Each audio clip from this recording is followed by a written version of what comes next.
For April the 11th, 2014, we talk about a bunch of Smash Brothers stuff.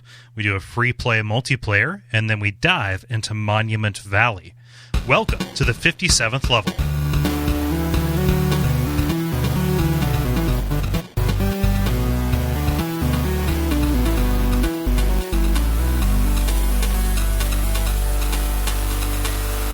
My name is Cole Ross. I'm Dennis Furia. I'm David Meisman. I'm Ben Merkel. And you are listening to The Level, a podcast for people who love video games. Thank you, you guys, for joining me on this evening. And thank you, everybody listening, for listening. Mm-hmm. Yeah. So I've got kind of a funny story, which is not really that much of a story, nor is it that funny. But in the course of my in the course of my day job, I do voice work on occasion, right? Mm-hmm. You know, probably a couple times a week, reading a script out loud. And just by virtue of doing so many of those and the fact that people write, people tend to write in cliches a little bit. Just like, the same phrases pop up. And one of those phrases that pops up is, to the next level, Oh, yeah. Right? It's like talking Change the about game. like, oh, there's a new level, like blah, blah, blah.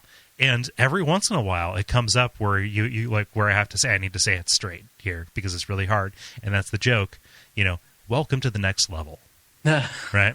However, my cadence, like the thing that triggers in from doing this, roughly according to the numbers, about 67 times, is welcome to the next level. Introducing you, like, damn it! What's that intonation that you're doing? Oh, it's just this weird thing. I'm sorry, the project's going to be late. We totally apologize. It's on us. Our voiceover guy just has a really weird tick. It would take too long to explain. This crazy tick. Why do they keep using me? Yeah. Oh, so that's, like I said, neither very funny nor much of a story, but it's a thing that came up today, and I was like, we're recording a thing today. So what do we have in store for you here? Well, we've got the normal things. We're going to do a little bit of a brief. We're going to do a free play multiplayer. Not much there because of Facebook being a butt, and then rounding out with some games. I've got a couple of weirdies. I don't know about you guys, but yeah. Does anybody want to give a preview of what they're going to talk about in the grind? I actually took part in a hackathon this weekend where someone developed a Oculus Rift game that I got to try. Ooh, nice. Yeah. Yeah, so stick around for Oculus Rift. Did they make you sign in with Facebook? Blah, burn. Current events, guys. Wait, that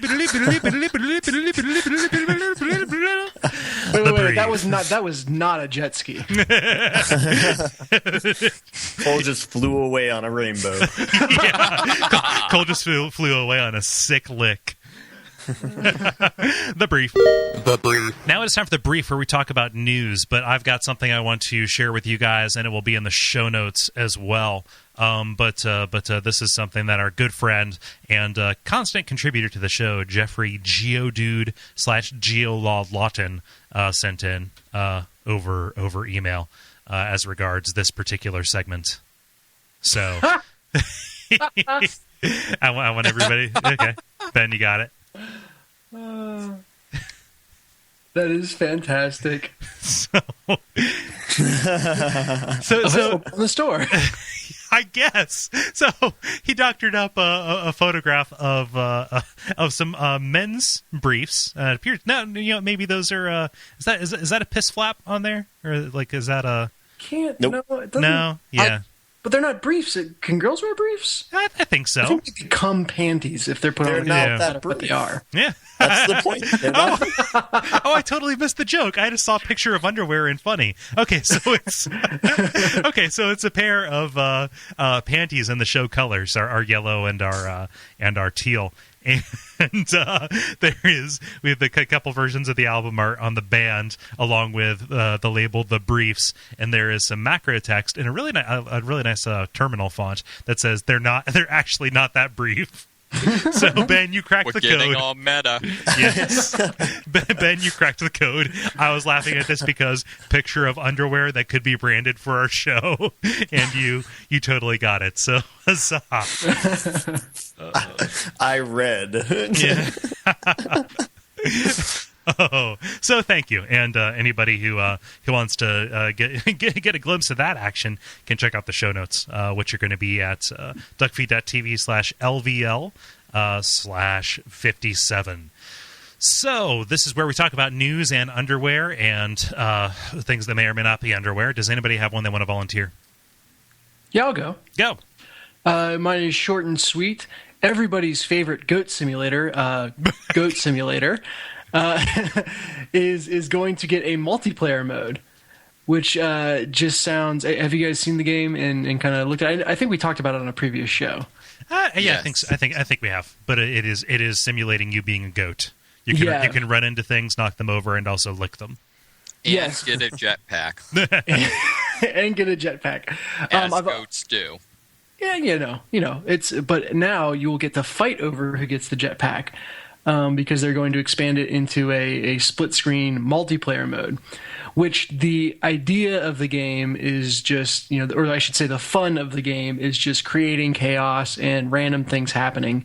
Yeah. And nothing, spells random chaos and funny things happening better than having another player in the mix. So yeah. I thought it is an unexpected addition, but then, if you think about what makes the game fun, it's a very welcome addition, or an addition that makes a lot of sense based on what the game is about. So yeah. Have you seen the trailer they put out for Goat Simulator? I'm looking at it right now, and I was about to comment to that effect too. Do you mind if I describe it? Sure. So do you guys remember the Dead Island trailer with like the slow motion reverse action little girl dying and turning into a zombie like after being thrown out a window? Yes. Yes. It's that, but with a goat. It's really, that's what it is. It starts out with like a close up on the just a horrible, awful rectangle goat pupil, and it pulls out. Yeah, it's psychotic. So that's a great word for this game. Yeah, no, it's I can't think of a pun for it. So oh well. But I feel bad because like this is a joke game. They straight up say, don't buy this because it is a stupid and trifling thing. And that normally would be like, oh, yeah, like I totally want to have that because, just some men just want to watch the world burn. Let's bring more chaos and whimsy to this thing, right? And some of those men are goats. Yeah, some of those men stare at goats. Oh, it's knocking some IKEA furniture apart. But like I'm strangely reticent because it's $10 and I don't know if I want to spend $10 on this. Yikes! Which is ridiculous because like $10 is. I mean, I don't mean to flout my privilege or whatever, but $10 is kind of nothing. Like so it's funny. Like the game has is just a normal physics based you can knock things over kind of engine. Where really the only thing that makes it terribly funny is that your avatar is a goat. Well, there's and also it's super buggy. Yeah, it's super buggy, and it's also got like a combo system, so it's like Goat Burnout. Yeah, Goat Burnout. Yeah, which is neat, like to see the idea. So it's Goat Burnout Tony Hawk. Really is what it is. Is it? You do realize that at this moment, some executive at EA is presenting Goat Burnout Tony Hawk. There's just a series of phone calls being made. Also, Tony Hawk is Activision, not EA. Nice try though. Yeah, because EA wouldn't steal things. Yeah, no, just a series of red telephones ringing off the hook, and a lot of dossiers being like put into an inbox and then switched immediately to an outbox. I just like the idea that it's some bizarre game of telephone where some guy picks it up and is like, Goat Simulator, and the guy picks it up and is like, Goat Simulator Burnout, and the next person, Goat Simulator Burnout EA Tony Hawk. Goat Simulator Burnout EA Tony Hawk Purple Monkey Dishwasher. Like, yeah. I'd play that game. Yeah. Yeah, but then you'd get something crazy like, stand under the don't tree and riddle me this. Yeah. Oh, yeah, self-reference. I like that. Yeah. Yeah, so it is a thing that, although, relatively to other things of its kind, expensive, is delightful and bizarre and different, and is getting a fun new mode. So Yeah, and it's good that they're seeing, that they're seeing success. Like, yeah, is it early access? Now, I brought this story. I'm asking you guys the questions now, but no, it is a full-fledged release. Huh. And they have officially said we will not patch the bugs because we think they're funny. Yeah. Yep. Unless they crash the game. Right. Oh, man. Cool. Yep. So I will go ahead and go, since we're talking about ridiculous things that are designed into games intentionally or unintentionally, and what people make of them. So you guys know that there is a new Smash Brothers game being released, right? Wii U and the 3DS. Are you going to take my story? I believe so, and I do it with no small amount of internal conflict, because I generally aspire and generally fail to be a live and let live kind of person. Like, hey, if you want to play with the box, play with the box. Whatever. Cool. Do whatever you can. But the people who play Smash Brothers competitively are very much in this category of people who just kind of seem to be anti-fun. Yeah. And they are loud and obnoxious enough that they are lobbying to get fun taken out of any game that they train their eye on. For example, Super Smash Brothers, the new one for the Wii U and 3DS, they revealed, I believe today, that there will be they're going to bifurcate the online multiplayer, which, okay, Nintendo doing anything with online multiplayer, good luck, you guys. They say they're going to, Nintendo IDs will be displayed, and that they're going to watch for cheaters and glitchers and harassment and blah, blah, blah. Fuck that. No, they're not going to do that. But what they are doing is they're going to have two modes. For fun, which you would think, because it's a video game, operative word game, and for glory.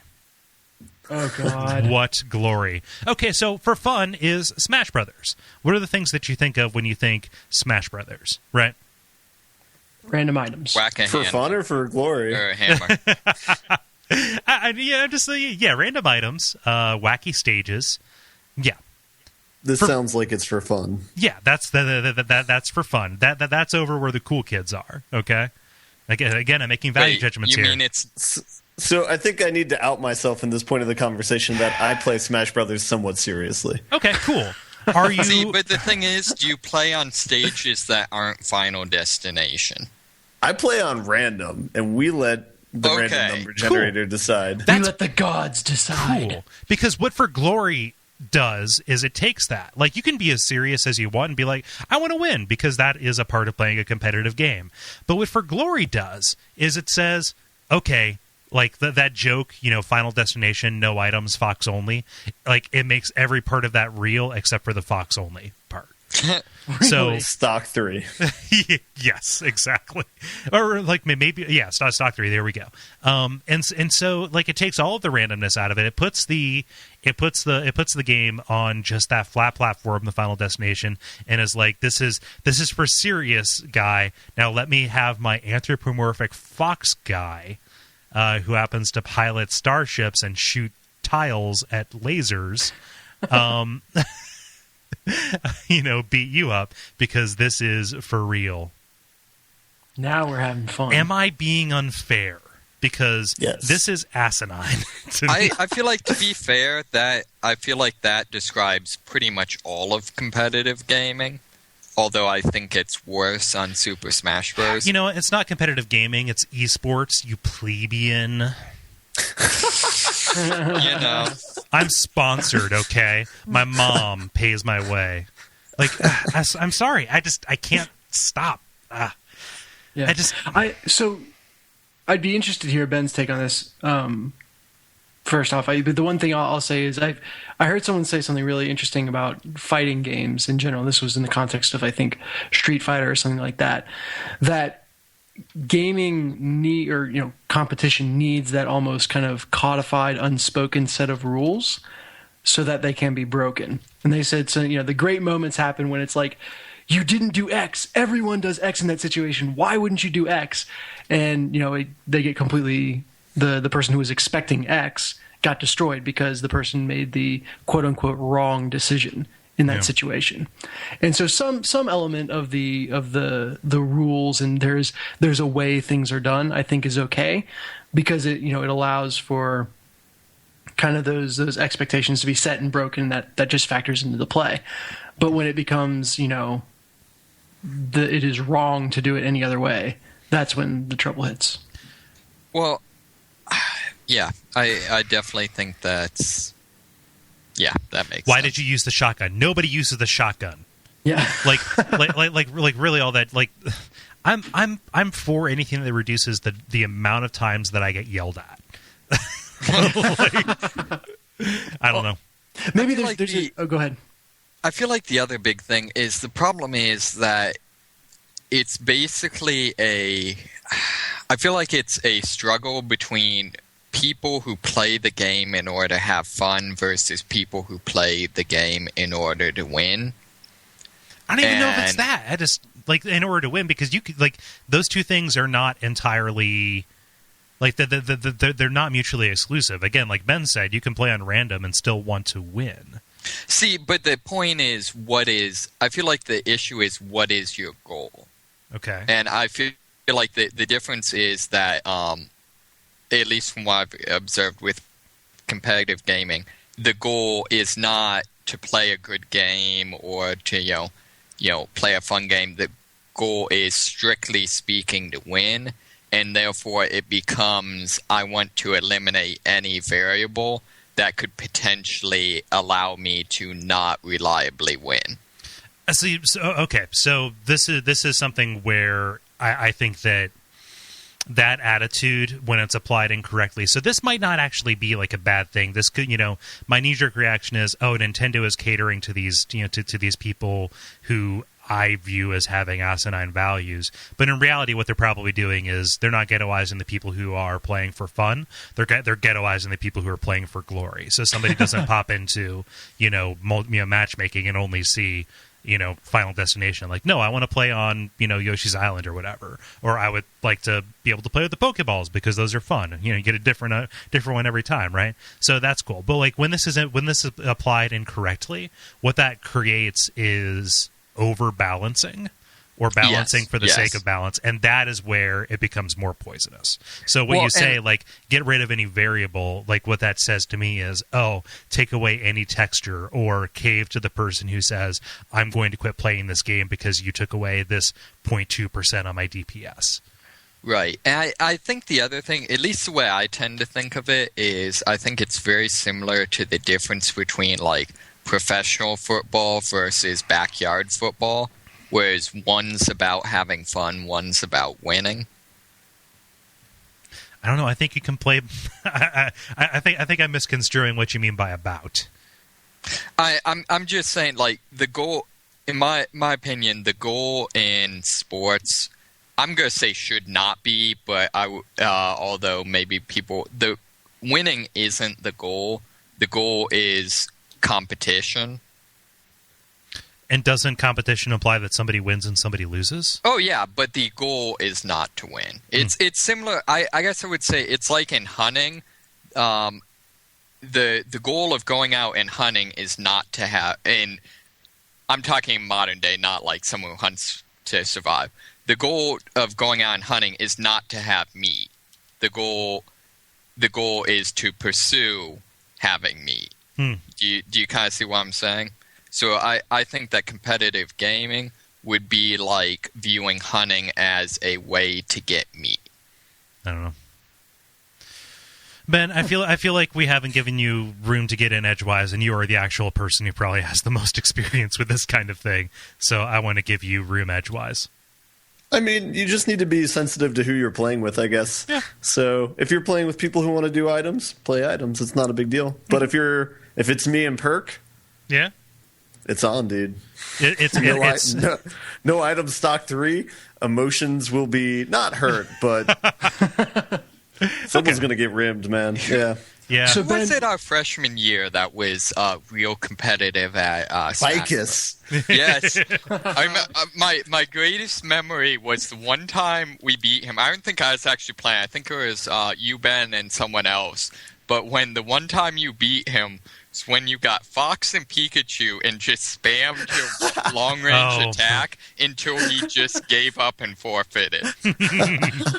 Yeah, that sounds like something I would do. So Ben, let's say you're playing Ben. What does Ben play on? What is your ideal setup? So you don't have anyone to defer to. You have to choose the settings. I mean, so if I was playing myself, is this the idea? So if you this was like an 80s action movie where you like split into your light and dark side and have to fight. Right. Well, if that were the case, I would have to play Wii U version and have somebody be regular Link and the other person be Shadow Link, because that would make too much sense. I think my default mode is stock 3, no items, random map. So, what is stock 3, by the way? That means you have 3 lives. You can do stock, you can do time. So yeah. Gotcha. Huh. Yeah. N64. Probably Donkey Kong. Yeah. It's a great game, though. I mean, it's still good. And that came out, 20 years ago? 15 years ago? See, I feel like the games have gotten worse as they've gone along. This is kind of personal. To me, what made the game so great was that it was a very simple game. It was a game that didn't require you to memorize combos and stuff like that. It seems like they've done less and less of that as the game's gone along. Mm-hmm. Yeah, it's definitely gotten more complicated. See, I feel like that was a poor decision, just because I feel like that not that there shouldn't be complicated fighting games, but that this was the fighting game that one of the big things that made it different was that it wasn't complicated. But isn't it the case that pressing up and B for every character will do a relatively similar move? So it's not a matter of counting frames or, I don't know. I mean, I know the one I probably played most was Melee, and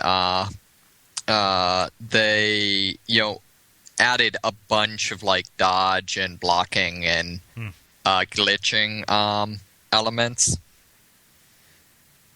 Yeah, so I know. Yeah, so speaking of Bicus could do that, where you can glitch across the map, where it's you basically moonwalk across the map. Yes. So I mean, yeah, so that's the level beyond my own, where it's when you get to that point, it gets pretty insane. I'm whispering the code.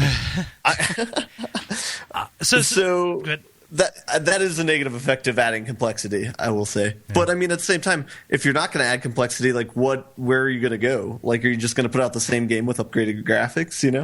Yeah. No, I would say adding more character.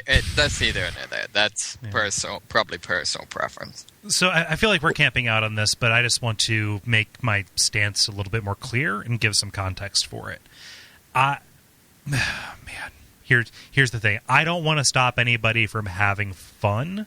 Oh, whereas the constant refrain with my experience on this is that the kind of people who would clamor for this mode to be added, or clamor for that, that is the only pure strand Smash Brothers, their constant refrain is "stop having fun, guys," and that notion is backed up by when I was working GameStop. I was in charge when Brawl was about to come out of organizing a tournament for it. And this tournament involved a lot of kids, let's say ages 8 to 12, right? Prime Nintendo years, okay? Mm-hmm. And there was a contingent, a handful of, I don't want to be ungenerous, but when you think of competitive game person, that is what they looked like, and I would probably be mistaken for a competitive game person by looking at too. So I don't know. However, just the very unpleasant demeanor, came across, and so when it was all right, so you guys just play whatever map, whoever wins, just whatever, you get like a little plushie. And like it was, they were hurting these little kids by being like, Final Destination, no, I want to play this, blah, blah, blah, blah. And maybe it was that inability to read a room on their part. And maybe like, I don't know. Like I just saw that like a direct little microcosm just poison it. And if I was going to pick a group to play and have fun with, I would play with little kids. Yeah. Not the people who took it too serious, right? They're having fun by taking the fun away from someone else, which is where you draw the line on just to have fun. Yeah. Yeah, I was reminded... Sorry, go on. So wouldn't it be good if they separated those two types of players into two different places? Yeah, so that's a little bit of what I got at earlier. They're not ghettoizing the for fun people. They're ghettoizing the for glory people, which it just took a second of talking it through. But it's like for even still, it reads as a victory for these people, and I don't want them to win anything or have any measure of joy. Even if it gets them away from you. Right.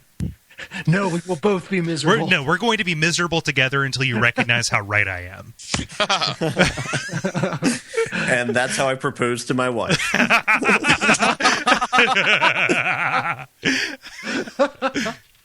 I was going to reference No Exit. Oh, man. I was going to reference No Children.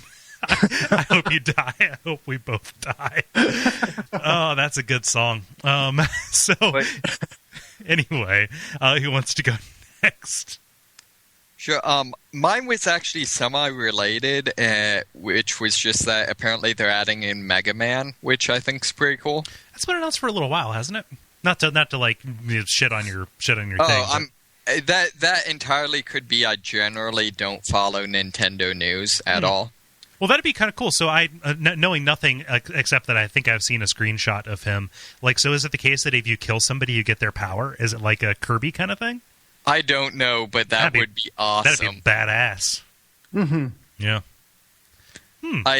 I'll be interested to see. Part of me is kind of hoping. I'm doubting it because this doesn't seem to be the way they normally do it. But I think it'd be cool if they sort of pulled in a bit of like the Mr. Game & Watch approach and tried to make him like move like he did in the classic Mega Man games. Oh yeah, so he can only shoot horizontally. Yes, exactly. Yeah. Could he not shoot down and up? Nope. I think we talked about this last time too. Okay, yeah. I'm like, wait a minute. I'm having flashbacks here. An ongoing point of contention that could be resolved with 30 seconds on Google. 30 seconds on YouTube. Cows can't go downstairs and Mega Man can't shoot up. Oh man! So this is all part of the part of the.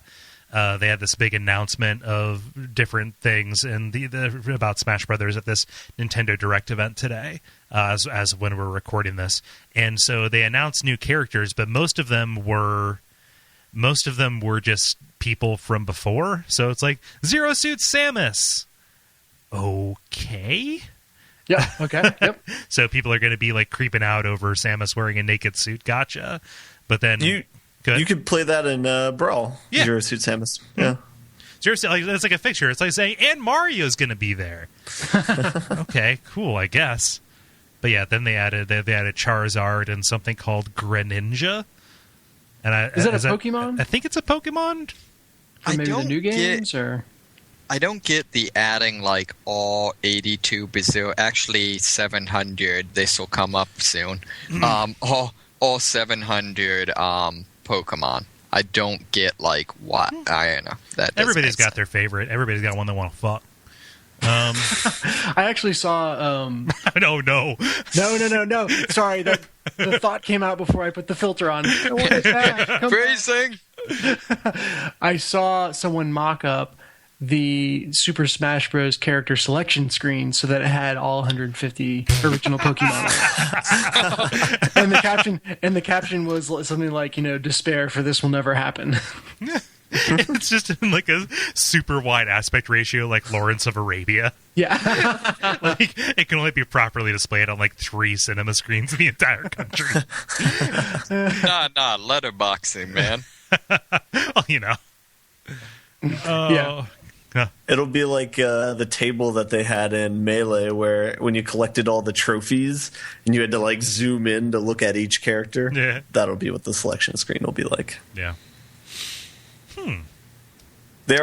I'm also looking at this online now. There apparently one of the playable characters is the Wii Fit trainer from the Wii Fit. Oh no, that's been a thing for Yeah. the memes related to that kind of entertain me. Well, the memes around the Animal Crossing guy too. Apparently, according to people who make memes, the Animal Crossing villagers like hiding bodies underneath the woodpile or something. It's like the original like release of him. He goes all like, what is it? The Shining style with the chopping into the door. Yeah. Mm-hmm. Yeah, and also around the Wii Fit, the Wii Fit lady, there was a minor outcry from again, I don't want to be uncharitable here, but from regular, just gamers. Let's just say an outcry from gamers, capital G gamers. There we go. I'm going to say it. Saying, well, it's a girl. Why can't I play as a guy? That's sexist.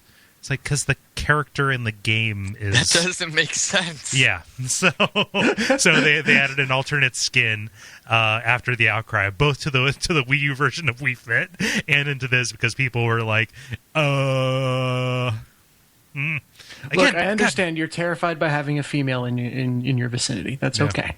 I feel like after that, I want to like Google image search like the male Wii Fit thing just to see what they did, but I'm afraid of what images might turn up. Oh, yeah. Wow. And Ben, how about you? You got a story? I do. From my only source of news, Reddit. So let me drop it in the link. But it was just an article put out by the BBC that was talking about the link between aggression and playing video games. And so even though there wasn't a strong conclusion, one of the conclusions they had that it wasn't violence was not as much of a correlation as control schemes.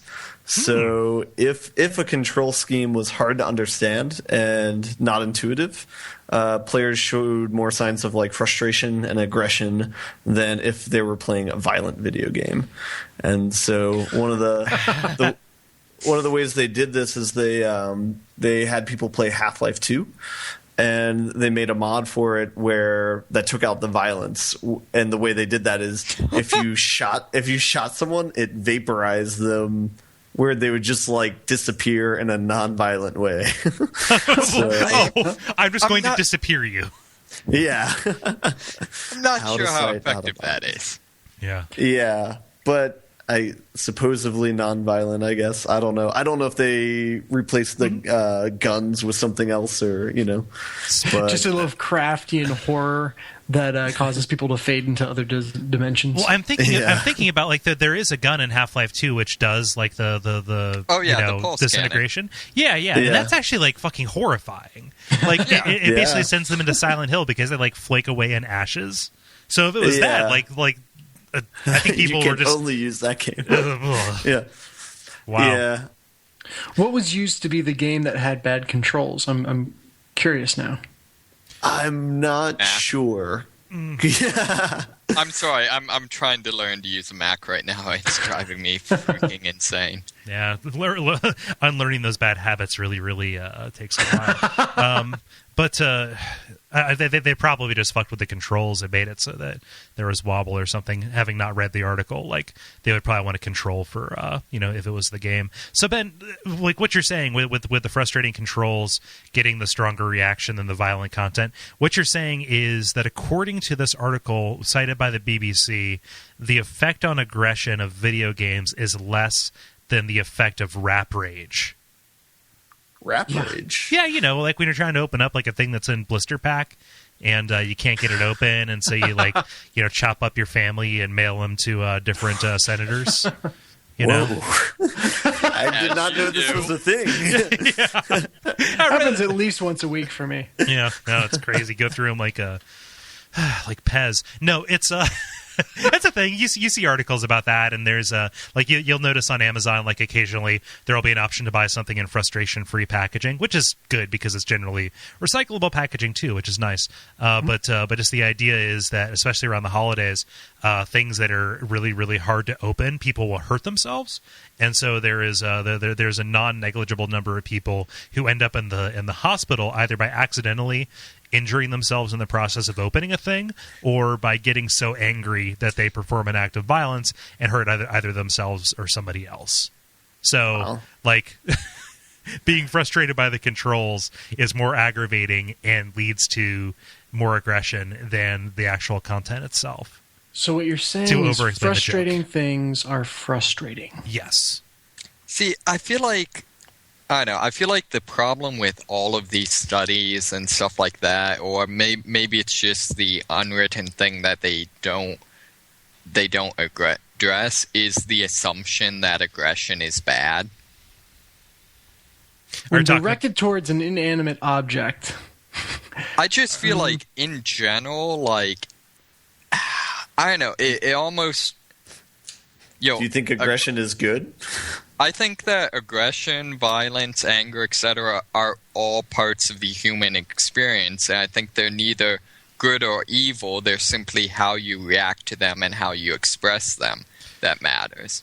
I mean, so let's assume that they're talking about does this incite some kind of, digression from the base mean of aggression that we feel on a daily basis and we try and keep contained just barely, but it seeps through in ways that hurt those closest to you. But I feel like it entirely, I don't think you can define a base mean. I think it entirely goes to how you react to it. I mean, is this like all CEOs are psychopaths, so being a psychopath isn't a bad thing? I'd say it's more like, I just think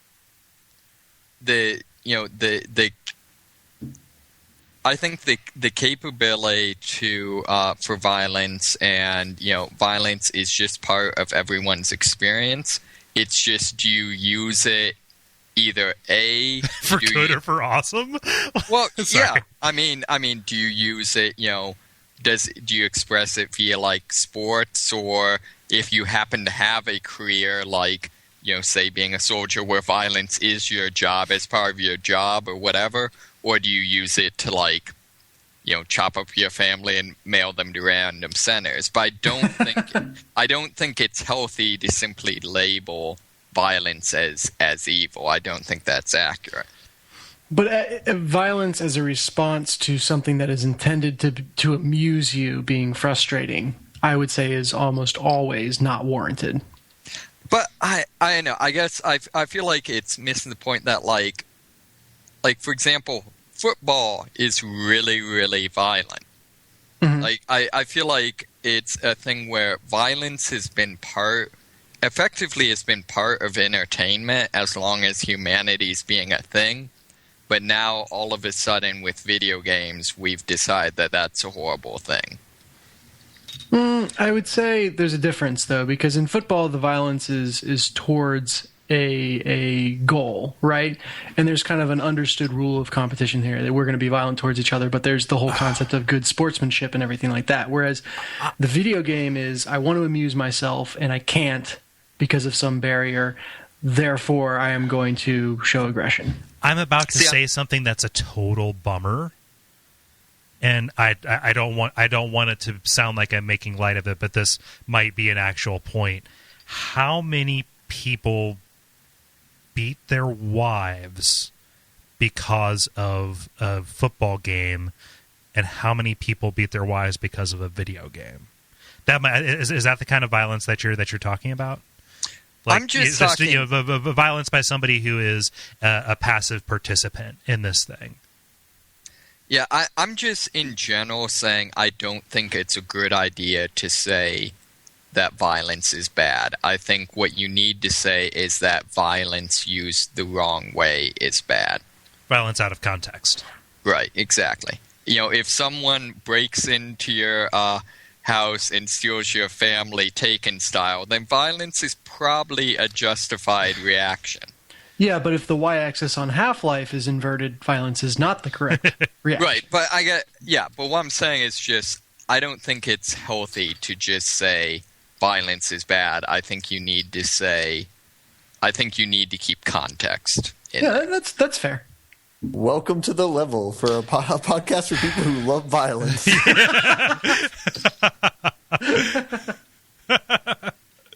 Oh man, I don't even know. I've seen these studies for years and years, and it's kind of like that joke from the 90s.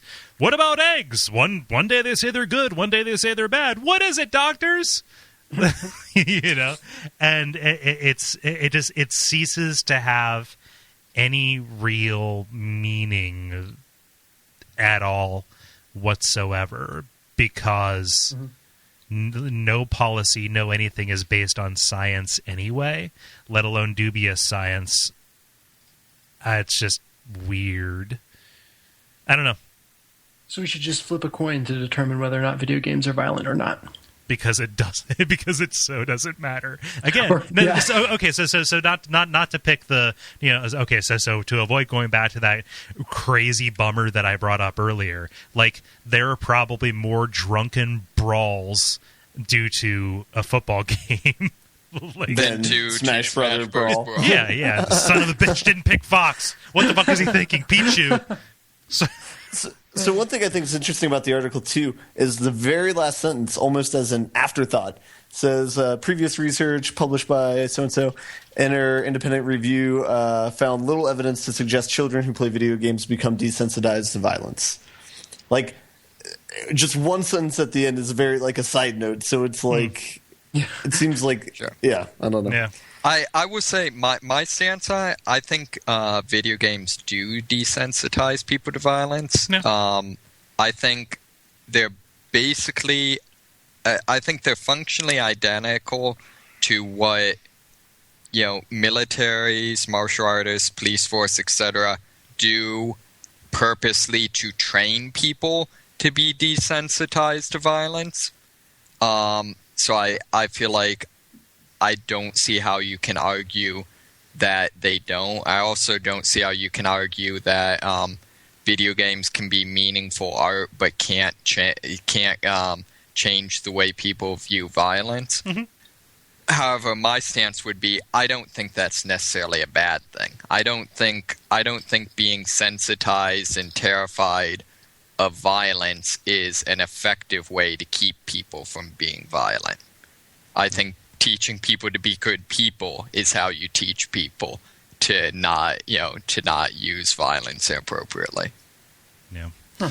I think this is heavier than we want to get. Sure. Okay. Yes. So that is me as the host saying, let's leave this to the philosopher types. But yeah, it's pretty funny that was an afterthought. Good. I would like to see, as a follow-up, the amount of violence influenced by the fact that they're never going to make Half-Life 3. Oh, just looking for patterns? Yes. There was another Reddit article I saw which had the hypothetical question, would you press a button that would have Valve announce Half-Life 3 at the expense of you having to watch somebody else play the entire game before you could pick up a controller? Ooh, I don't know. Ooh. That depends on how good that person was at killing headcrabs. Multiplayer. It's time for the multiplayer, where usually we ask you some questions, but this time we ask you to ask us some questions in a double reverse fakey. I don't know. What? Someone's been playing Tony Hawk. Yes, a double reverse with fakey. the go. Man, I'm kind of sick and tired of my phone giving me alerts. They found another piece of debris. Okay, cool. I'm very sad for those people who lost their families. However, I'm picking this up like every time my phone beeps and I see the alert from CNN. Like I basically just want to know, are the missiles heading our way? But instead, all I get is either sports results or like the Australians are going to have yet another press conference. That's like the the Twitter feeds that are like, did the Reds win? And it's just a yes or a no every day. Are the missiles headed our way? And just a yes or a no every day. Yeah. Sorry. Oh man, my phone. I wanted to know if the missiles were coming, because that would change the way this podcast goes.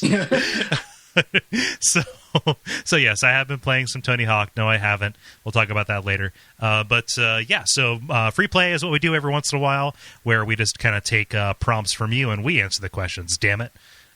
So the first one, let's see here. Dennis, what's Jala say?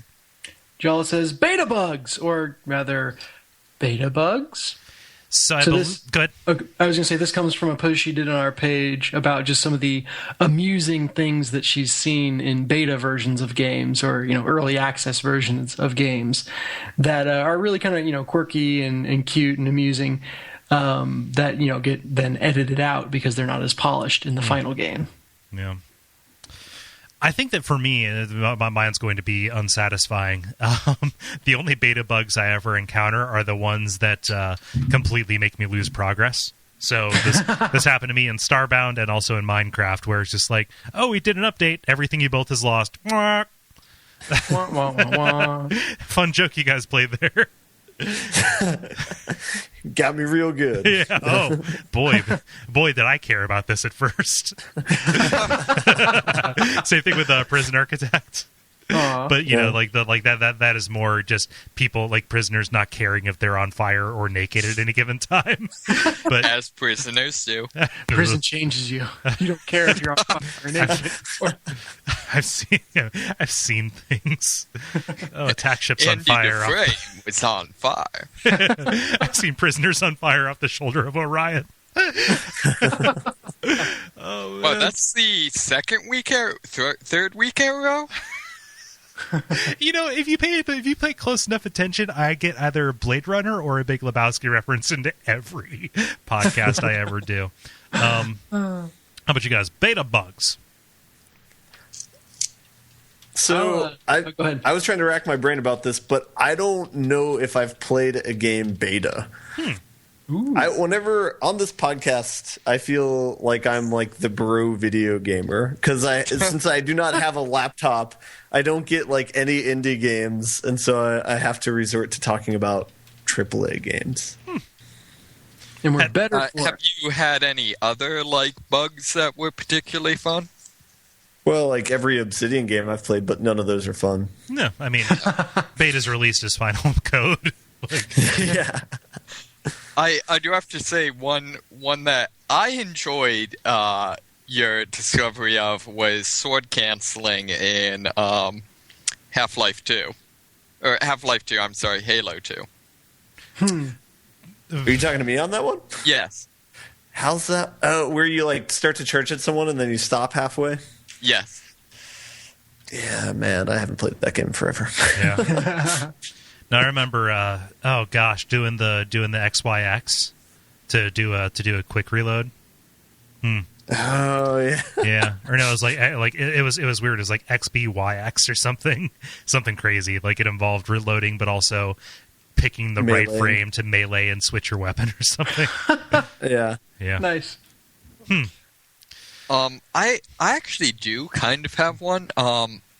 It wasn't, I guess, strictly speaking beta, but do you remember in EverQuest what was the expansion where they added like the little mini like instance dungeons? Lost Dungeons of Norath or Ladan. Yeah. One of the other things they added was like a teleportation system, which was kind of noteworthy because EverQuest being old school, they didn't really believe in fast travel. They had fast travel before that, both in the Wizard and in the baseline, wizards and druids could warp at stone circles. Then Lucklin added using the Nexus. Plane of Knowledge added the town stuff, and I believe that Lost Dungeons of Norath would let you warp from Priest of Discord to Priest of Discord. Right, but I'm talking in terms of like actual just like here's a system to teleport you places just to make the game easier, as opposed to playing a wizard, where it was we added this feature so that everyone will bug you all the time to taxi cab you.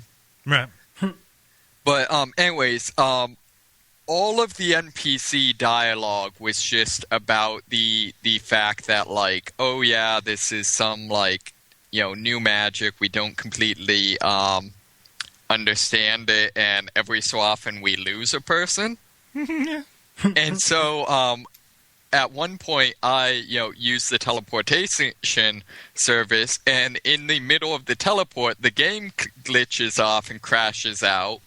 And when I log back in, I find myself in the middle of nowhere in the Arctic. So you went to Velis.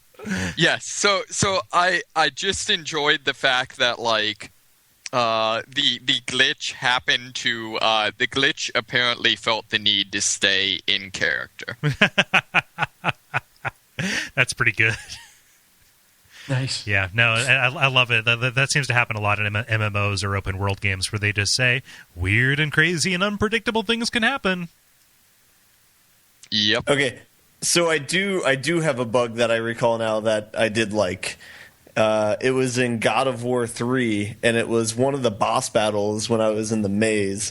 And it caused the thing to, like, not die but not be able to move or attack me.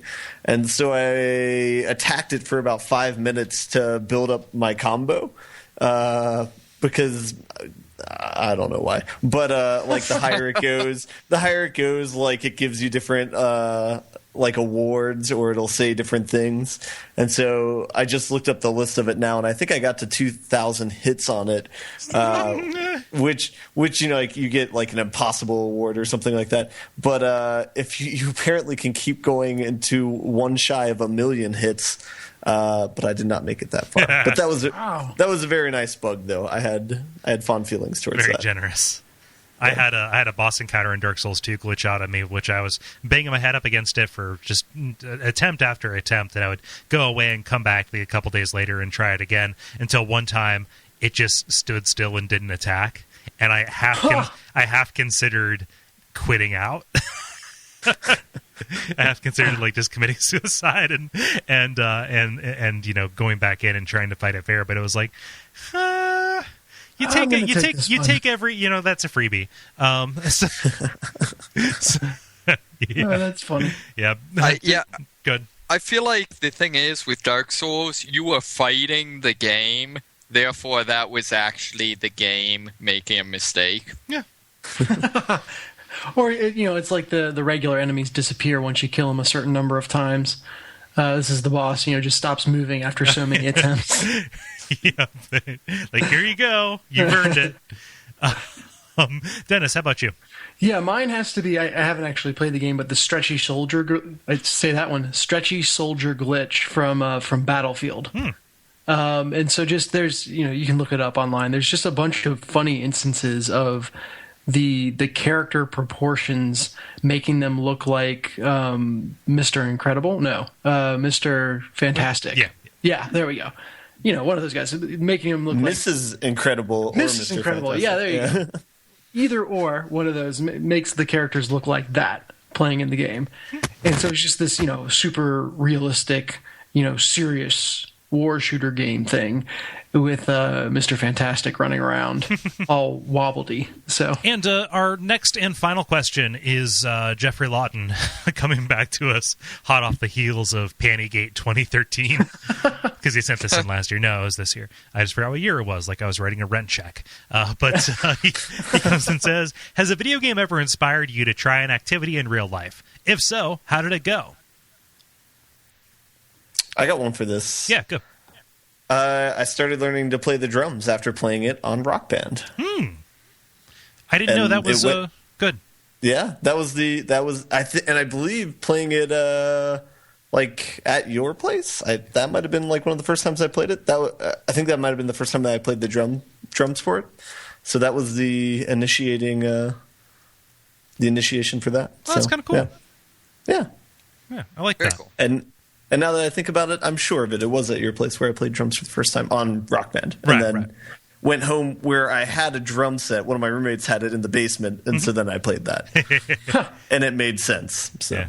Do you have access to drums out there, or is that that's something that? Sadly, no. I just tap on a bunch of things. Yeah. Gotta keep your paradiddles limber. Yeah, that's right. Yeah.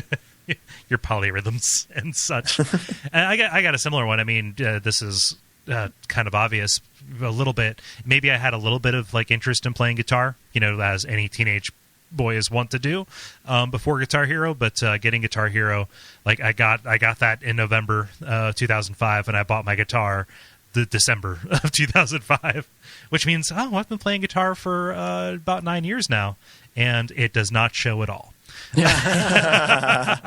Same here. But yeah, it was just kind of like, this is actually kind of fun. This Fisher-Price facsimile of this incredibly complex activity makes me interested in trying this incredibly complex activity out. And so, and it's funny because just today there was a sale on the PC version on Amazon of Rocksmith. That one that has the little digitizer cable.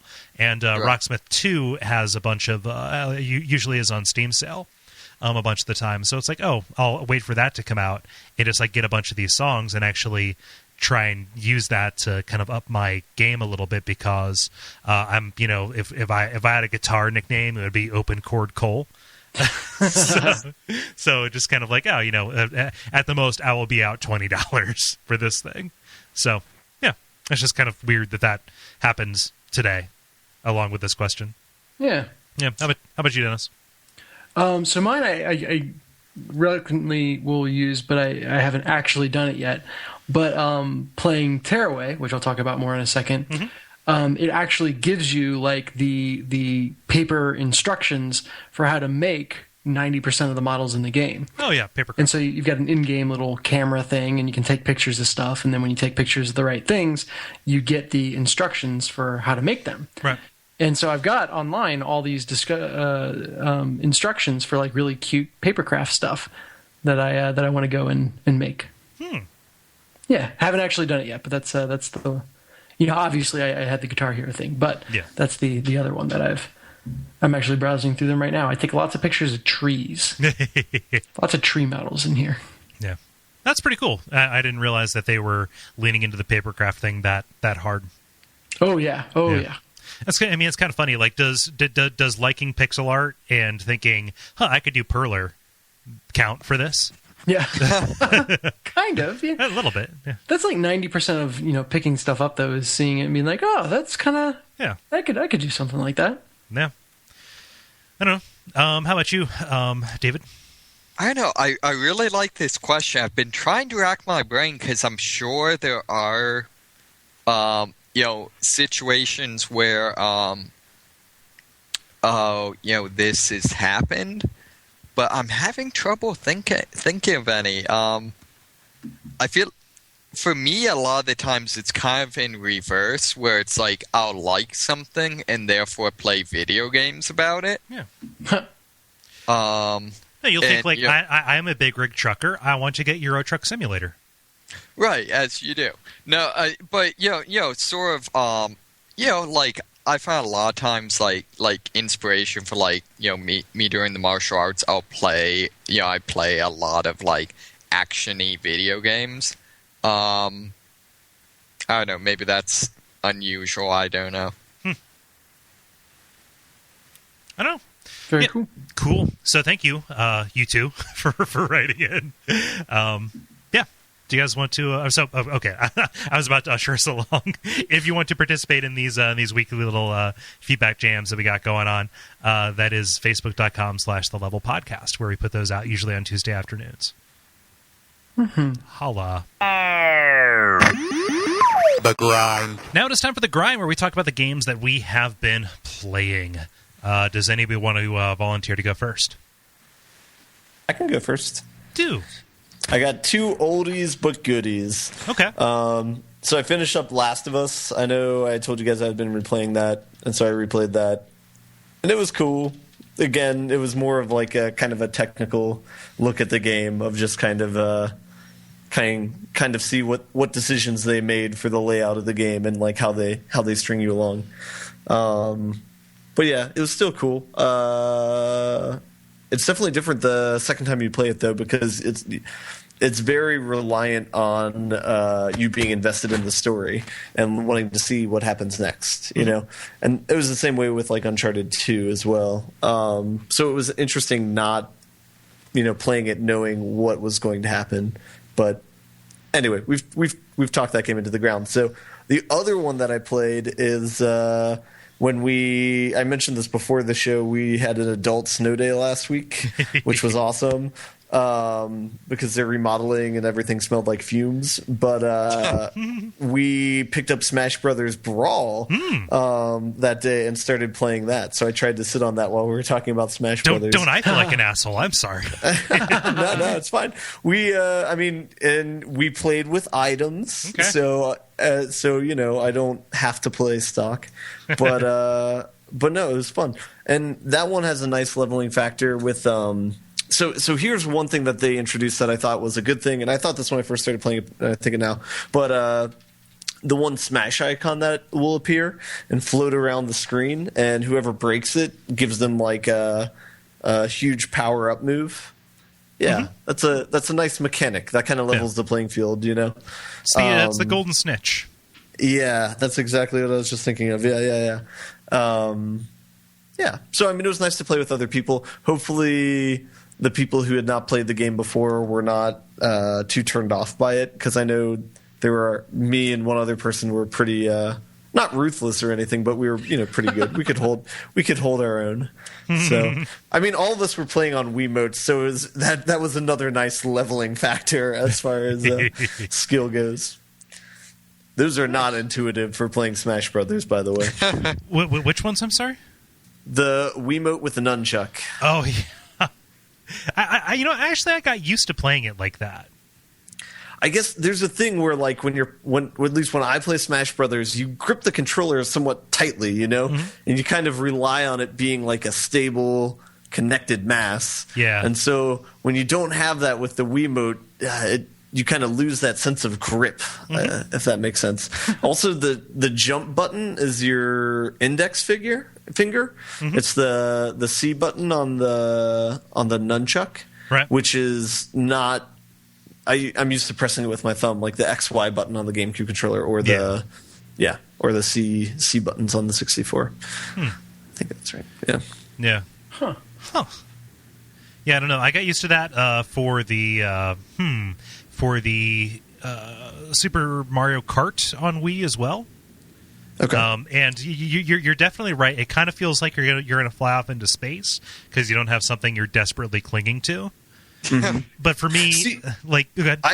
I adapted to Mario Kart with the Wiimote and had no problem with that, but I had a difference here.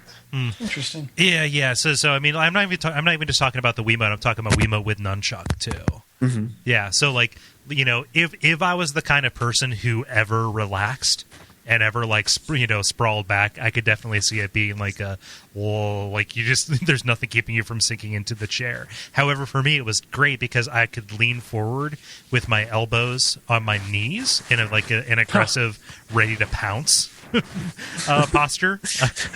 And then I could choke the player in front of me. Weirder and weirder. Yeah. So I forget, Ben. Well, you mentioned earlier that you have a character that you prefer on.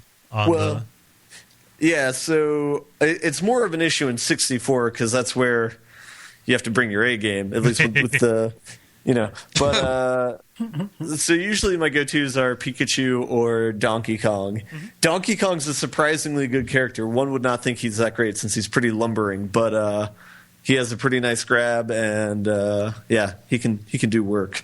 Yeah. But when it comes to Brawl, it's kind of a toss-up, especially since we bought the game since no one owned it. We just had played it before on other people's consoles, right. Which we're continuing, I guess. But so none of the characters were unlocked, and so we were kind of with the base set last week. So I think I went with Pikachu or Samus, for the most part. But yeah. Am I the only one who my go-to strategy with Donkey Kong was to grab someone and then jump off the edge and take them with me? I mean, it depends how many times you did it.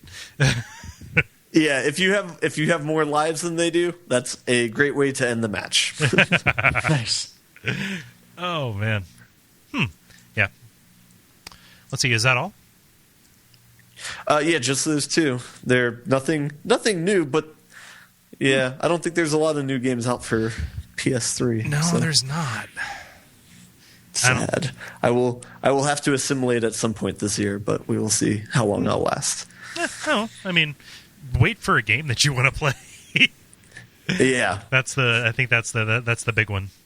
Is having a game you want to play. Batman.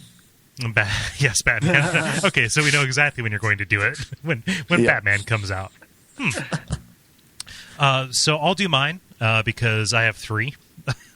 Cool. Yeah. So the first one is a game for iOS. It might just be iPad, but that's just what I played it on, so I don't know if it's on iPhone. It's called Monument Valley. Is this the Escher game? Yeah, it's the Escher meets Fez meets Wes Anderson kind of thing. Super cute, super gentle. Very, very easy going. So the idea is you're playing as this princess, and you have to navigate these mazes that are at what I think is actually like a pure isometric projection. Somebody will say, no, it's actually a blah blah blah, but like it's that kind of thing. Think like Cuber or Crystal Castles, and you have these planks, the walkways that you're walking along, and most of the stages have elements that you can rotate. And because of the perspective or because of the way things foreshorten, it doesn't follow, like it doesn't map to where that would actually be in physical space. But it's like if something is, and this is really, really hard to convey in audio, but I will try, if the edges touch, regardless of if it would be pointing 90 degrees in the opposite direction, regardless, if the foreshortening makes it look like the edges will touch, you can actually walk over it. So you have these kind of like non-obvious solutions that depend entirely on the perspective that you're looking at, much like Fez. Wasn't there another game that kind of had that? Fez? Echochrome, I think it was called. Yeah, Echochrome. Yeah, that's right. Yep. Yeah, I think the best way to describe it is that it's like you're walking in an MC Escher painting. Exactly. Yeah, and it's a beautiful game. Like the aesthetic perfectly matches the feeling of playing it. It's very pastel, soft. The title cards are kind of on the nose with being Wes Anderson kind of thing. It's like Act 5, wherein the throne is found wanting, or something like that. It's like, come on, guys, like it's a little bit much, but it's gorgeous, and there's very little pressure in playing it. There are enemies. They're these like just adorable little crow guys who, when you get close to them, they like look at you and squawk. But really, it's just a matter of timing to not have them block your way. And that's pretty much it. It just throws new stuff at you. If I had any complaint, it's that it's a little bit too short. But How long is it? It's 10 levels. It probably took me for two Kole settings, so probably maybe like 2.5 hours to beat. Yeah. And, that was just, over the course of like, I believe a day, land on the couch over the weekend here. But yeah, it's fantastic. If the only thing you can say about it is, if the only bad thing you can say about it is it mimicked this filmmaker I like too much, and also it left me wanting more of it. I don't know. It's really good. As a side note, I heard good things. Yeah. As a side note, it's apparently axonometric projection. Okay, cool. Thanks. that saves somebody from having to write in. Cool. No, I like it a lot. Second off, I played Viscera Cleanup Detail. Oh, that looked good. I don't know how I feel about it. I watched a video for it. Is there a game in there, or is it just like... I think that it's very much trying to make like a statement. Think about it. But so Cassio is the space janitor who is cleaning up after the epic space marine battle that takes place in an area. And it was made for like a game jam, so it was made kind of like, oh, what if you were blah blah blah, like it's a 2-sentence premise, right? Mm-hmm. And so like it's done in Unreal, so the presentation is pretty cool, and there are bits of like indirect story. The reason that I'm talking about this, it came out on Steam Early Access, I think, but they're okay. So I don't know if it's because it's a little bit too close to home because I am literally constantly cleaning, but it is Tedium the game, which again, kind of like Goat Simulator, it seems like that should totally line up with my values if I was to if I had any care at all about remaining internally consistent, but I don't. But like it simulates mopping, so it's a mopping simulator essentially. So you have blood stains and you have little bits and pieces of bodies, like torsos and stuff, and like shell casings and just general clutter. And the idea is you want to clean up all the blood, you want to get rid of all the clutter, and then you clock out for the day. And it scores you based on how thorough you were. And like it's down to the point where you can mop. Like you can use your mop on blood stains like maybe 2 or 3 times before you have to wring it into the bucket. Oh, you have to carry buckets with you. Oh, and you can only wring it into the bucket a certain amount of times before you have to incinerate the bucket to get rid of the blood water. Oh, and you have to be careful when you're walking because if you knock over the blood water, oh wait, all the blood is all back on the floor again. So you have to do this again, which might require walking back and forth across the level to get new buckets or to take these to the incinerator so you don't have these things around waiting for you to knock it over.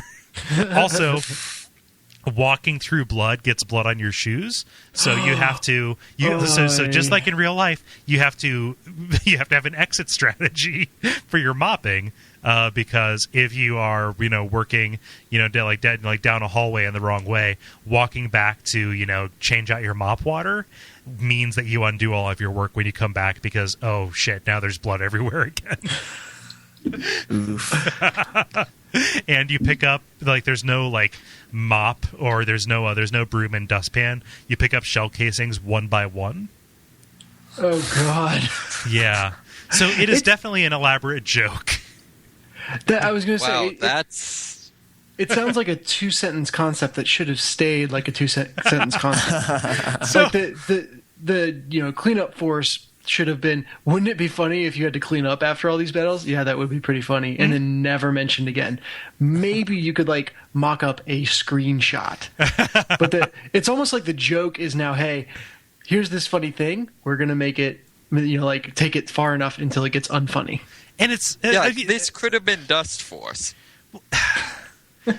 But, okay, so playing Viscera Cleanup Detail was the reason I was like, Goat Simulator, I'd probably feel a little bit burned if I paid $8 for Viscera Cleanup Detail. And I'm like, okay, cool, I get it. And taking a 2-sentence premise and making it unfunny is like, okay, Tim and Eric, gotcha, cool, let's do this. Right? So I totally get it. And maybe it would be more fun multiplayer, to do a stream of it, just kind of okay, let's get 4 people in, you carry the mops in, I will be here, we'll trade off on picking up the shells because that sucks, and you're going to be the person who carts all this stuff off to the incinerator. Let's get this going. But there's a ridiculous... speed run. I was thinking about that as I was picking shells up one by one. How would you possibly speed run this? And it's super frustrating because you will miss a finger, and as you walk over the finger, it will put more blood on the floor, and then you might not realize it until you have tracked blood all the way back down the hallway. And it's like, fuck, I need to get more water. Yeah.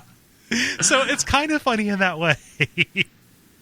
But there's a ridiculous amount of content there too, because there are multiple levels, and there are also expansion packs for it already that you can pay for. No, that just come with it. So there's Viscera Cleanup Detail. There's Viscera Cleanup Detail Shadow Warrior, where I think you're cleaning up after a super badass protagonist ninja guy.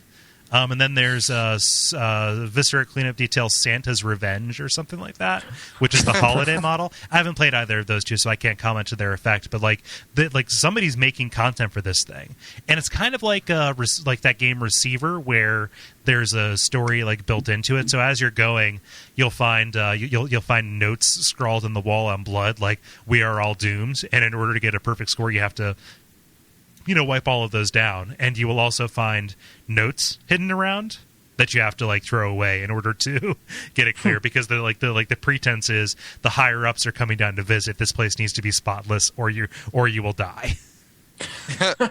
Yeah. So there is some modicum of narrative, or at least like nods to like, oh, it's like Alien, neat. Mm-hmm. But I don't know. It's interesting to say the least. Cool.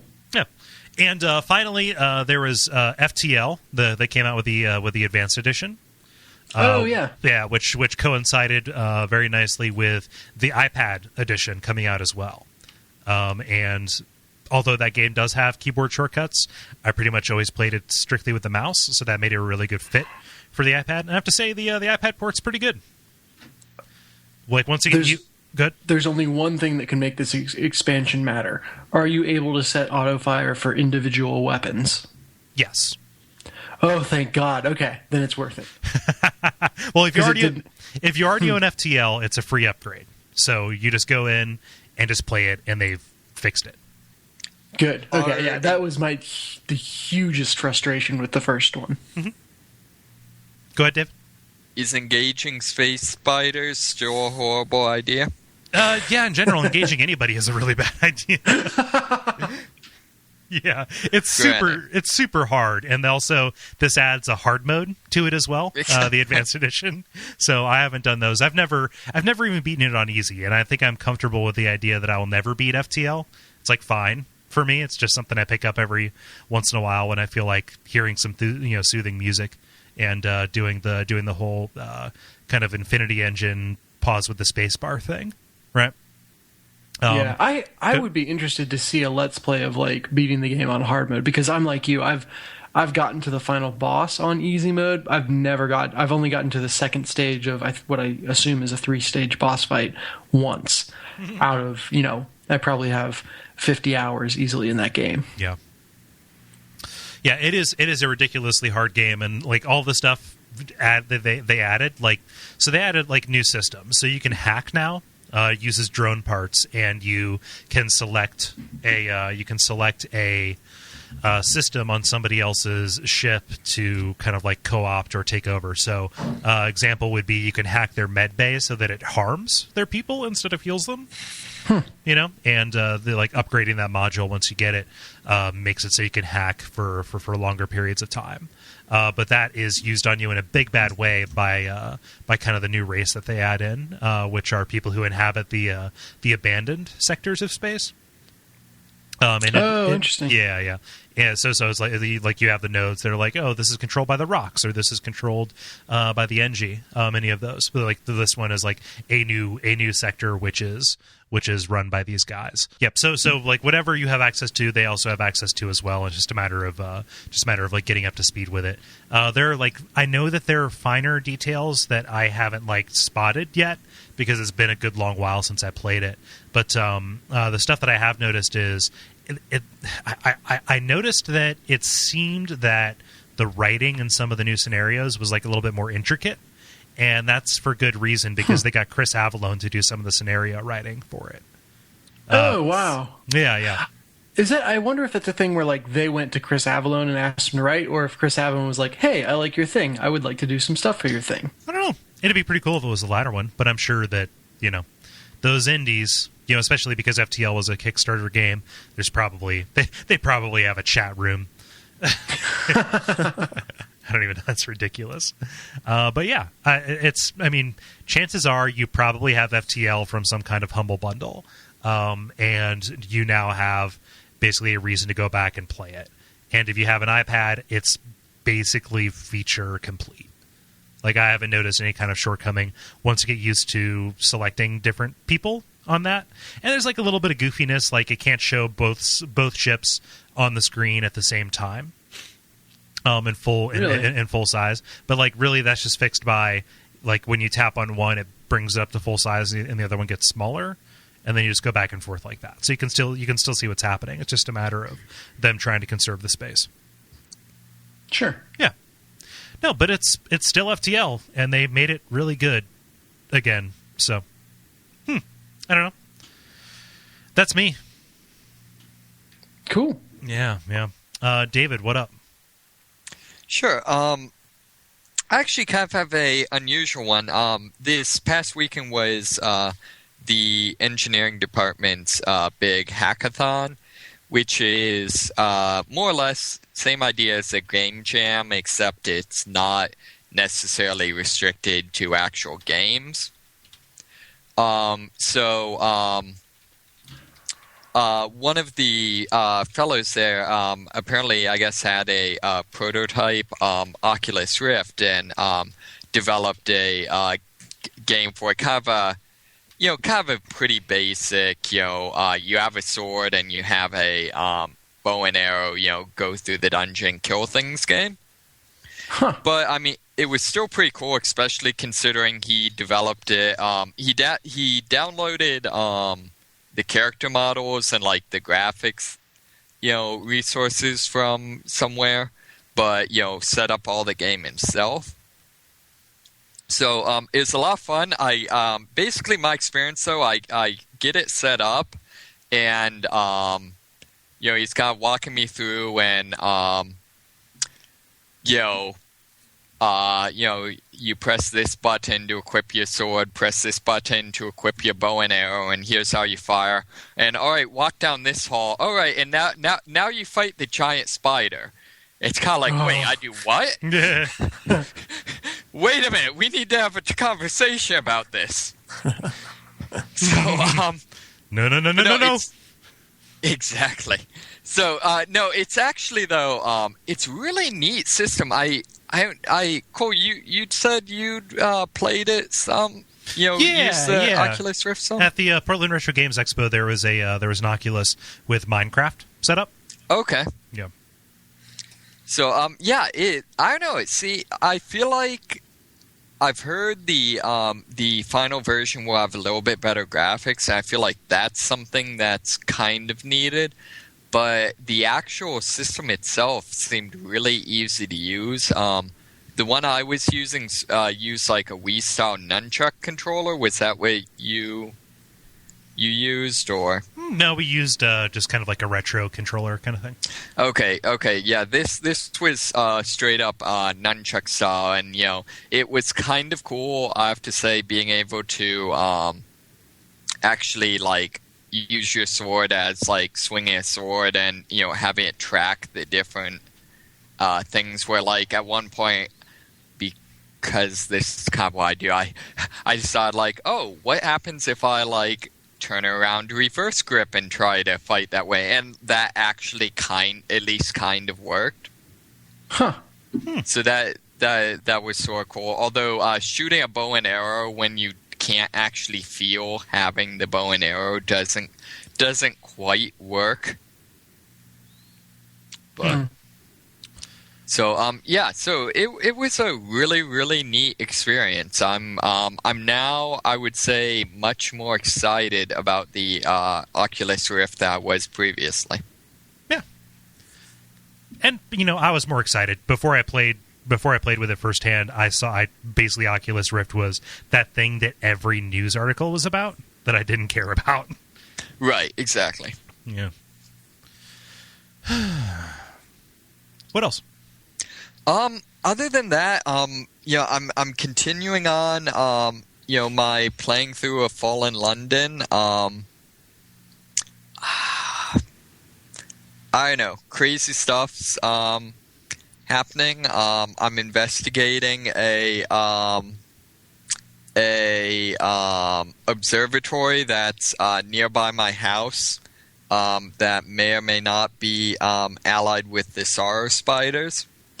I really enjoy one of the messages, says, oh, if you take this action, you'll be spending, this item to get this, some points in this stat, and you're reasonably unlikely to be eaten by spiders.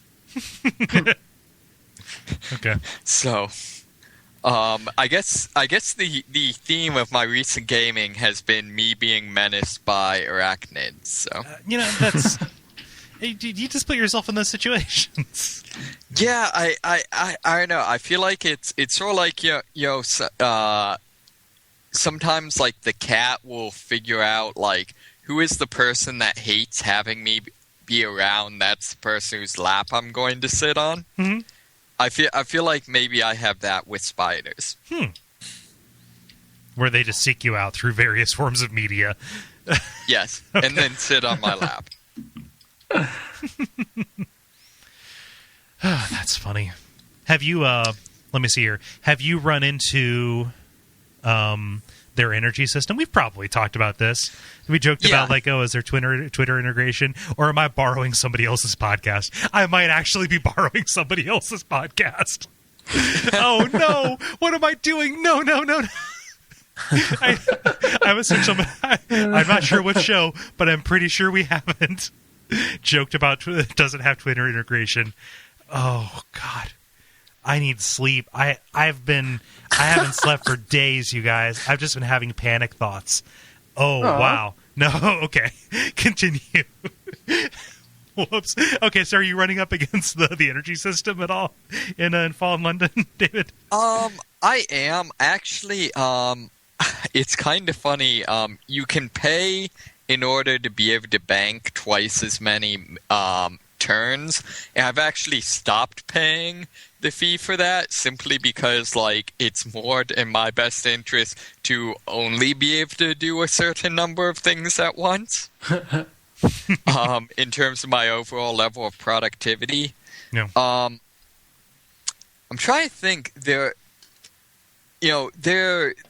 on the whole, their monetary system is really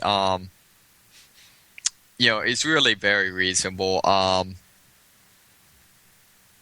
So yeah, I mean, it's definitely a thing. The game very much is like designed to be played in short bursts. I would say the one negative thing is once you get the halfway point and become a person of some importance, which is kind of their big like stat gate in the game halfway through, the game does become kind of grindy, which is unfortunate. But I don't know. I'm not quite sure how that's going to shake out if eventually it kind of refines its footing. But it does seem like they kind of throw in a bit more grinding. I wonder if that's cynically. You're invested now. You've played to this point, so we know you're invested. So how about that paywall? Yeah, it's hard to say. I mean, it seems it's very much the indie team that does it for the love of the game, stuff like that. So I mean, maybe this is naive, but like it doesn't come across like people that would do things quite that explicitly. Cynical. Mm-hmm. I mean, I think it tends to be kind of their MO is that areas that end up being grindy, generally you can pay to bypass.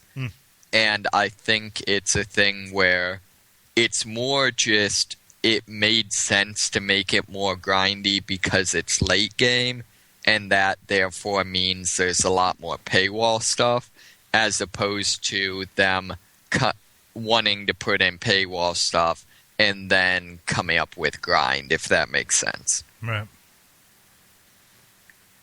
Didn't these guys create like an engine for writing and monetizing your own kind of game like this? Like they have a platform, right? Yeah. So it's called Story Nexus, and so anyone can get on and basically create this, their system, which ends up being almost kind of a very idiosyncratic choose your own adventure system. Mm-hmm. It's the same system they use for the main game. There's been they've created at least 2 other games. One was kind of built on a one was built around like the Three Musketeers, and I think died off fairly quickly. And then they did another one that was just this really weird surrealist game. And there's been like 1 or 2 there's been 1 or 2 like fan or like amateur made ones that have taken off, but on the whole my understanding is they've kind of found that a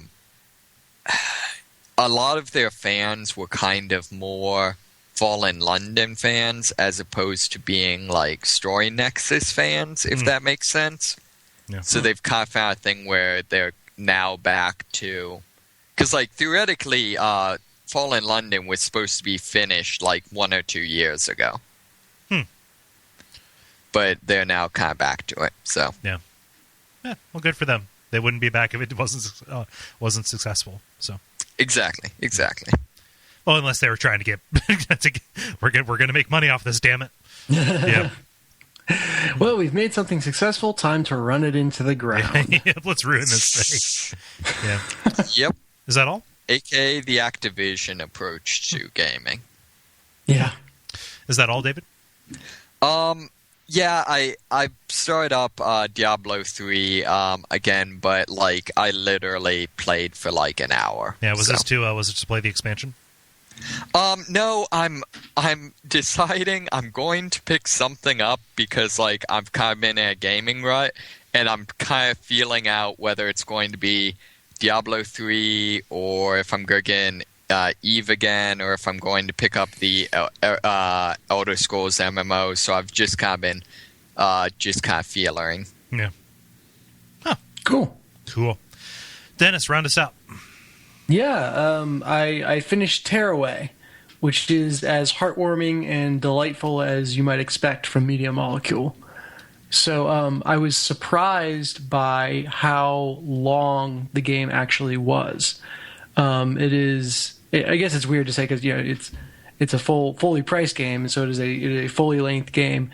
I don't know if there's a play clock, but I sank a good amount of time into it, and they almost play into that. Like the game is very conscious of you, to the extent where you are a character in the game. Other characters talk about you and interact with you to some extent. They call you the you. So like your character will walk into the area and they'll be like, "Oh, hey, I see you have a you with you. Yeah. What is the you doing?" Well, isn't the you also the sun? Yeah, you are looking through the sun into the game world. Yeah. So you're like that baby from Teletubbies, as I think we referenced. Yes, we did. And so it's just very fun that way, and it makes it. It's just I don't see a lot of that with games kind of outside of the Stanley Parable or stuff like that, making reference to you so directly, and they pull it off really well. But yeah, it's just I finished the game and was like, oh, I want to hug someone now. Like that makes me happy. They do a great job of just using all of the Vita's features. Like everything from the tilt controls to the touchscreen to the rear touchscreen to, the cameras. Everything is just utilized really well. And I think it's as close to a killer app as the Vita can have. Like, I could totally see someone wanting to get a Vita just to play this game. Yep. And I think while, it would be an exorbitant cost and probably, that's not a decision I would make only for this game, I could understand if someone did make that decision. Mm-hmm. So you would not, I think, be totally disappointed if you bought a Vita to play Tearaway. Like it can hold up to that weight of expectation. Yeah, I mean, so you're a Media Molecule fan, so you would be able to speak to if they, kept their magic, right? Mm-hmm. Yeah, and they do a great job keeping their magic, and I think they allow Tearaway to be something different from Little Big Planet. Little Big Planet was, very much the, creation-oriented game. And the narrator in that game was kind of all, oh, gosh darn bother, piddly pop. Was Stephen Fry. The narrator in that game was Stephen Fry. And you show some goddamn respect. No, but it had a very clear voice, whereas the narrators, plural, in this game are something else entirely. It almost made me think of The Outsider from Dishonored, as weird of a connection as that may be, in that they're just interested in a good story rather than any kind of good or evil or cohesiveness, really. Yeah. So when I talked about being impressed by how long the game was, that's because the game comes to several quote-unquote conclusions or climaxes, and the narrators will kind of break in and be like, "Oh, that's boring. We've heard that story before. Why don't we try something different? Why don't we have this happen?" Is it Wayne's World? Yeah, well, it's like a totally new section of the game that introduces new elements of gameplay, and it's great. Like it's just so. It's endearing and it's charming, but it's definitely a unique voice versus Little Big Planet. So do they have the Scooby-Doo ending? I do not know what the Scooby-Doo ending That's is. Wayne's World. I haven't. So, I'd say side note, wow, if that's a problem. I know. Until recently, I hadn't even seen... well, we won't get into it now. There's a long list of movies I have not seen that I should have seen. I don't want to reveal my full... the full depth of your ignorance. Yeah. As a side note, Dennis, if you like that type of storytelling, check out, was it Call of Juarez Gunslinger? Yep. Have you seen that at all? No, I haven't. It's a Western shooter, but the premise is that your character is telling his past exploits in a saloon. So as you're doing it, characters will break in and like correct you or like call into question like plot holes in what you've described, and the game world will like restructure itself to fit with like the new version of the story. It's like that's really cool. I shot down 15 dudes and her cans were totally baller. It's like no, there were like 4 dudes there, and she was attractive but still modest. It's like okay, and then you come back and you're not fighting 14 dudes in front of a stacked lady. You're fighting 2 dudes in front of a still pretty but modestly endowed lady. Yes. Didn't Call of Juarez have like that game that was just horribly racist and sexist, and overall the plot was just really offensive? I think it's something else. I think Call of Juarez The Cartel was pretty bad because they attempted to bring it to modern day, but the ones that were set in the Old West were pretty good by all accounts. Okay. The other one, the original, wasn't the original Red Dead Revolver. Some people got bent out of shape because your character is a Civil War veteran, but. Weird. I think Ben, you can correct me on this if I'm wrong, but didn't Marston serve in the Civil War? Honestly, I can't remember. I'm trying to think of the timeline of the game. It takes place right around like 1900. Like it's the expansion, like the settling of the frontier. So that would actually make sense if he served. I should say explicitly served on the in the Confederacy. Okay. Huh. Yeah.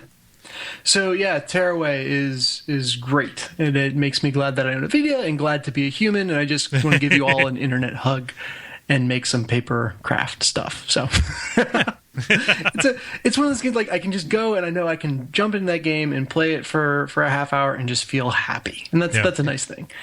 The level wherein Dennis quits his job and begins making paper crafts on Etsy.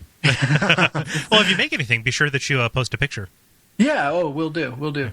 And I've got a phone with a working camera now, so that's possible. Nice. Although my Vita has a camera too. I could take a picture and tweet it from my Vita, which isn't nearly as fun as tweeting your Wii, but I don't want to know what tweeting involves. In that instance, so we won't explore it. Okay. The other game I've been playing, and it's really short. I highly recommend everyone just download it, play it real quick. It'll take less than 10 minutes of your time. It was recommended by Jala, actually. So this is like the Jala episode. She is queen for a day, but she recommended The Plan. which is we talked about Goat Simulator. This is Bug Simulator, maybe. So you start out as a fly, and start flying as flies do, and it's very atmospheric. There isn't really any direction or objectives straight out stated, but there, as you fly higher and higher, the view gets more zoomed out. And you can see a little more of the world around you, and you just kind of vaguely float up and avoid obstacles, and a couple things happen. But it's very, it's almost got that Flow-esque quality to it. Of, hey, I'm exploring here. I vaguely know I should go up, but I don't really have any pressure on me, and so it's a fun game to play and get that kind of mood from. Mm-hmm. What I'll say, and I'm going to do this in the vaguest terms possible so as not to spoil anything, but the game has a very interesting turn in almost like a social experiment kind of way that I really, really, really liked. And there's almost kind of an accidental poetry to it at the end that is worth the 10-minute investment of your time. Okay, your fly is a guard. And there are a bunch of other flies in another room. Your fly has a button he can press. Yeah.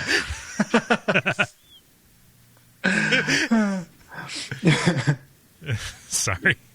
Oh, you're fine. Huh. Yeah, no, I saw that, and I fully intended to, but we know what happens when I intend to do things. Yeah, but go check it out, and I guarantee you it'll be worth the 10-minute investment. Okay. I'll hold you to that, mister. Yeah. I will give you your free dollars back if you did not like it. Yeah, this is by the people who did Among the Sleep. Yeah, which I haven't played, but I've heard is good. It's a Kickstarter. I backed it. I'm curious about where it's at, actually. It might even be out, because I've backed games on Kickstarter and not realized they were out. So, yeah. I think that my Gmail filters are just a little bit too finely tuned, actually. Too strict. A little bit too strict. Relevant information. Spring 2014, so it should be out soon. Oh, neat. Yeah. Yeah, no, I like that. It's going to be a horror. It's a horror game from like a little kid's perspective. Oh, okay, yeah. Yeah. I think I saw this a long time ago. Yeah. But yeah, the plan. It's a cute little fly simulator with a fun little turn. So it's like A Bug's Life for the N64. Or Ants. Oh wait, nobody made a game. I haven't as thought about opposed to SimAnt, which was horrifying. Oh yeah, SimAnt ruined people. Oh yeah, that was ridiculous. Everything happens too fast. All my ants are gone. Oh, again, spiders. Yeah, did we just discover SimAnt as like a common shared experience here? Yeah, no. Can we talk about that? I feel like everybody who had access to a library had access to SimAnt. Oh yeah. Yeah. I did not play SimAnt. Old man. I'm out sorry. of the way. Yeah. Your time is over. Yeah. Yeah. So I will do that. Probably not tonight because I am dead tired. I need to go lay in bed and not sleep. But let's see here. Did you have anything else to us? No, that's what I've been playing. Cool. Oh, awesome. So you guys want to button it up? Get some sleep or stare at ceiling time? Yeah. The credit. That was that was level. I keep forgetting the nomenclature, dude. That was level 57. I'm all over the place. Sorry. This was a podcast. This was a podcast? I don't know. You tell me. Don't tell us. No. Yeah, I don't want to know what this is. So thank you for listening. If you would like to show some support, we are at facebook.com/The Level Podcast. Give us a like there, or if you're of the iTunes persuasion, go to iTunes and leave us a rating or a review. Those are very much appreciated. Tell your friends if they like video games and are prone to listening to people talk. They will listen to you talk when you say you should listen to. They should listen to us talk. What? Also, no, that actually made sense. Oh, cool. And then, additionally, if you would like to indirectly send us a little bit of scratch, that is Duckfeed.tv/tipjar. Buy stuff off of Amazon, and we get a little kickback of that. It's a percentage that goes a very long way towards keeping the lights on. here over in our network of the woods. Cool. So I am at Cole Ross on Twitter. I'm Cole Ross, your host. I got that backwards. I am at DFuria on Twitter. I'm Dennis Furia, your co-host. I'm David MySmith on MySmith777. Nope. You did it wrong. Our every move is the new tradition. Other way around now. No, I am taking a stand for being on at the Twitter interwebs, pipes, and tubes. Close enough. Okay. Ben? I'm Ben Merkel, and I said that first because I'm at Kole on Twitter. What? Did you get that? No. I was going to say, that would be the best gimmick account. Oh, hold on. I am going to lock that shit down right now. Oh, no. Cole, you're going to have to race me for it. Good old-fashioned Twitter race, eh? Let's see here. Oh, no. Yep. Nope, it's already taken. Yeah. So, oh, man, I don't even know what to call this. So, going by the most recent one, let's just say, keep an eye out because you might see interesting things, such as prisoners on fire off the shoulder of Orion. Good night.